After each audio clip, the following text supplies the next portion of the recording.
Ange ira nkuko mwari mubizi ndacyari wa wundi nkuko mukunda ndabakunda.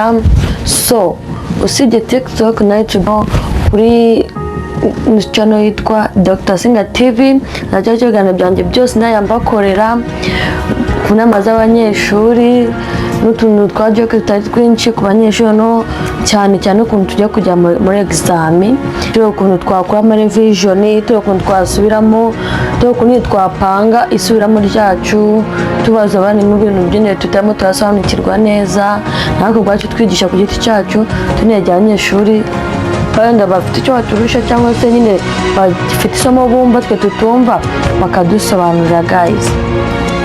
Fans mbibutsa gukora subscribe kuri Dr. Singa TV kugira ngo mujye mubasha kubona ibiganiro byanjye bihoraho. So rero guys ndajyamba umunyeshuri wese uziko afite ikizamini mu byumweru bibiri bigiye kuza, mani mwige mushizeho umuhate, ababyeyi banyu babafashe gusubiramo kandi namwe ubwanyu mugerageze ibintu byo kurangara kujya ku ishuri mukarangara. Ikizami cyaje mutangire mwige musobanuza abarimu aho mutumvishe, mani munyine mushiri ku bute n'ubwoba n'amasoni. Ari nako nkangurira ababyeyi kwegera abana banyu mukabafasha gusubiramo cyangwa se mukaba mwanya uhagije bakabasha gusubira mu makayi bakiyibutsa ibyo bize. Kandi namwe abana nimba mujyanya kubwiye gukora ikintu gikore vuba uze wige. Kandi mu byakubwa ati kora iki ukabyimbya umutwe ngo ndi kwiga nawe bikubujije ariko ukora akazi kamwe. No kujya kwiga rero kujya kwiga ntabwo kuvotenga amasomo yose ahuruturira icyarimwe, ureba amasomo muzabanza ukaba ariyo wiga. Nk'urugero akenshi bakunda kubanza mate n'ikinyarwanda. Ikinyarwanda nabidangiye byacyo akonyera gusa uko bavuze ati ntabwo wakiga, ugomba kwiga wenda mate ukayiga nimugoroba mu gitondo ukayisubiramo. None umwangiza gukora mate nko mu masasta ko mukirangiza ikizamini nka saa 5 cya saa 6 wenda saa 7 ugafite nk'isaha wenda minota 30 ugasubira mu kinyarwanda ukagenda ukabaza nyine ugasobanuza n'ibyakunaniye. Kandi nimba ubaye usohotse mu kizamini ugasohoka mu kizamini ufite gahunda yo kujya kwiga ikizamini gikurikiye, mani genda ujya ahantu hari wenyine hatuje. Nimba ushaka nyine kwiga cyangwa se guhishamo ababyeyi bawe, genda ahantu hatuje wicare usubiremo wisobanurire ibyagiye no gushyira mu cyongereza cyawe byageze nyine kugira uko ubyumva wowe kubyo ugeze no ku kizamini wajyaho ugasoma ikintu nyine ni cyiza nk'uko nyine ticyo gisobanuye byahora pasenti ariko nyine mu mutwe akatazamo nka forme y'ikinyarwanda nyine ukuntu icyo kibazo kirimo kirabaza. Arindi bintu nyambona ku ishuri ugasohoka wenda nko mu kizamini ukavuga ati ngiye kwiga nk'isaha nijye niyibutse muri kujya mu kizamini. Ariko murangije ikizamini abenshi 70% murasohoka usohoka ufite gahunda pe.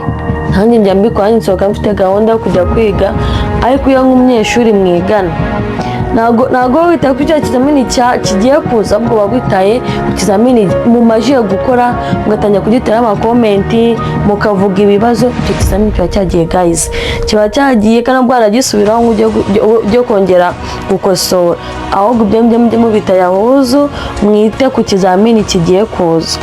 Kandi ibintu mwiharaje cyangwa se abanyeshuri nyine dukunda gukora gusohoka mu kizamini niba ufite gahunda yo kujya kwiga ugatinye kutaniga ikizamini gikurikiye ukatujyana n'umunyeshuri kuri wese kwicara nyine mukirwa mukora ibintu bidafitutse. Kandi wajya ku kizamini ugasanga bike wayiriye wabuze icyo gusubiza, kandi umwanya wari ufite gusomamo ibisubizo cyangwa se kumva ikintu wagiye urawufata upfusha ubusa uzenguruka ikigo wirwa wibaransa.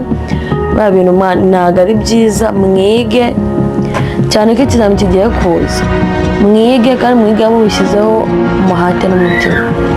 Nanone ku bantu none kuri abantu wenda bavuga ngo bafite abashensi ngo babire gukundana feelings nyine zigiyeho zishatse ariko byo nikakubuze kwiga kuko na wa muntu uvuga ati turi kumwe we ari igihe aba yize akaza mukavugana wo kiragirwa kwiga ugasanga uragiye nimba mu mwaka umwe ugasanga aragusize kandi bizwi no gusibirana biraryana gusibira ni n'igisebo uretse no kuryana gusa ni n'igisebo baze gukundana n'umuntu mwakoze exame mwaba uzi neza yuko mwabaga muri kumwe n'ahantu agucikaga ngo yibete ngo ukabona aragucitse nyine agiye mu yindi class cyangwa arimutse wowe urasibiye nk'umubyo nyine ntabwo aba ari we wiga cyangwa se wenda mufate n'ikayi muganire muri kwiga sibyo ntabwo byakunda mugacatinga nabwo mwanabyumva rero mukanasobanurirana harimo na za joke mukamuvutuntu mugacishamo mukanaseka mukanaganira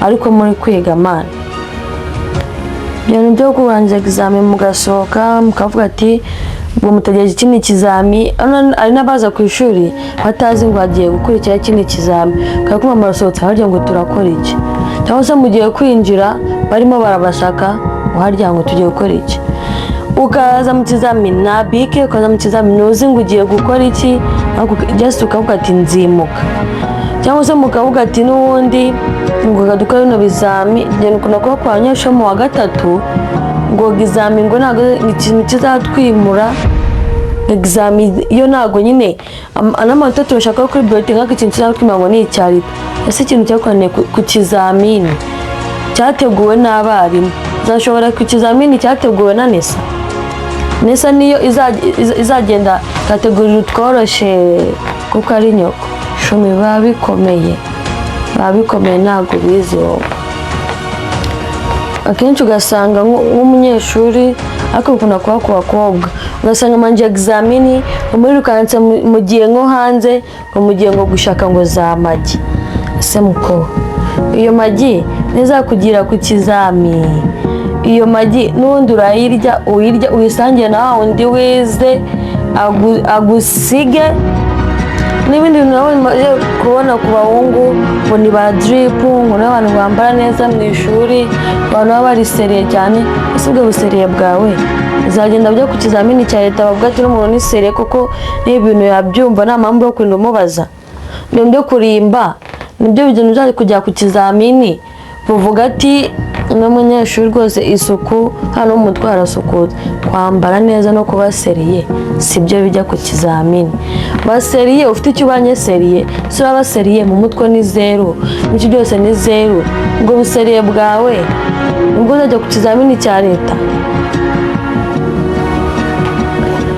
ubwo bubiswi n'ubwo bushikarete n'ubwo muba mwigurisha ikizamini cya leta n'ibizarya ko naho ngiyera nahitaga njyewe nabamenyeshaga gusa nyine umenye yuko I'm here till the examination amanota yayo asohotse ikizamini cya nesa so but me I thanks my parent to tell me how can I teach, to tell me how can I explain myself, to tell me I can understand anything I saw and I saw in my life.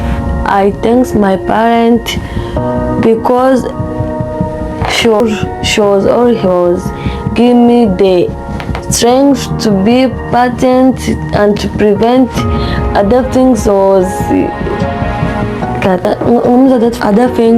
was targeted as and to prevent or to understand in my subject. My parents will help me to understand and to explain my subject, and my mother tell me when I am started around I can read and understand the subject I teach myself. Nanashimira inshuti zanjye namwe bafazi banjye bamwitse aba TikTok cyangwa se ajya kuri YouTube kuri Dr. Singa TV. Mwese ndabashimira kandi nabasaba gukora subscribe. All of us are thanks for you.